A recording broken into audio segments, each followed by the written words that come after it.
Friend, welcome back to my channel. Good morning. এখন বসিয়েছি ভাত হলে তারপর এক এক করে রান্নাগুলো করবো। দেখো ভাত বসিয়েছি, এখানে হালকা ফুট ধরেছে, এখনও ভাত হতে অনেক দেরি হবে। ভাত হয়ে গেলে তারপর এক এক করে রান্নাগুলো করব। চলো সাথে থাকো। ডিম সেদ্ধ বসিয়েছি, ডিমের ডালনা করব। ডিম সেদ্ধ হয়ে গেলে রান্নাটা করব। দেখো ডিমের এখন আলু ভাজছি, আর এদিকে ডিমটাকে ভেজে রেখে দিয়েছি। দেখো আলুটা ভাজা ভাজা হলে আলুটাকে নামিয়ে তারপরে পেঁয়াজটাকে করছি। পেঁয়াজ, টমেটো, লঙ্কা দিয়ে দিয়েছি তেলের মধ্যে, একটু সাদা জিরে ফোড়ন দিয়ে।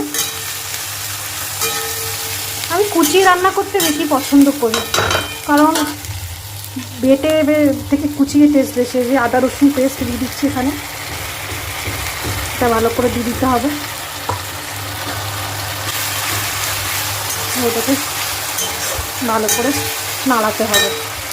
এটা একটুখানি ভাজা ভাজা মতো হচ্ছে,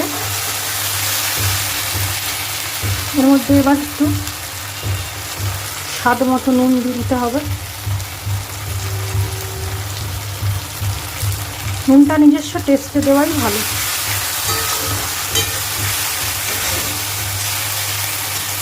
এবার এর মধ্যে 1 চা চামচ হলুদ আর অল্প ধনে, ওই 1 চা চামচ মতো ধনে, 1 চা চামচ মতো জিরে গুঁড়ো, আর 1 চা চামচ মতো লঙ্কার গুঁড়ো। লঙ্কার গুঁড়োটা যে যার স্বাদ মতো ব্যবহার করবে। অনেকে ঝাল খাও, অনেকে ঝাল কম খাও, ওইটা নিজস্ব স্বাদ মতো ইউজ করাই বেটার। এবার একটু চিনি অল্প।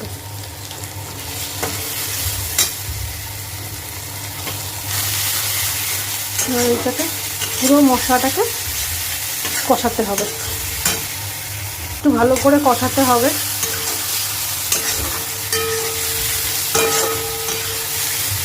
এবার এর মধ্যে জল দিতে হবে।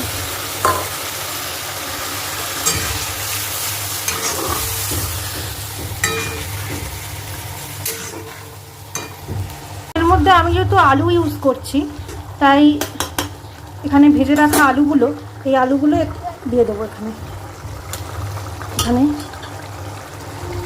একটা একটা করে সব আলুগুলো দিয়ে দেবো।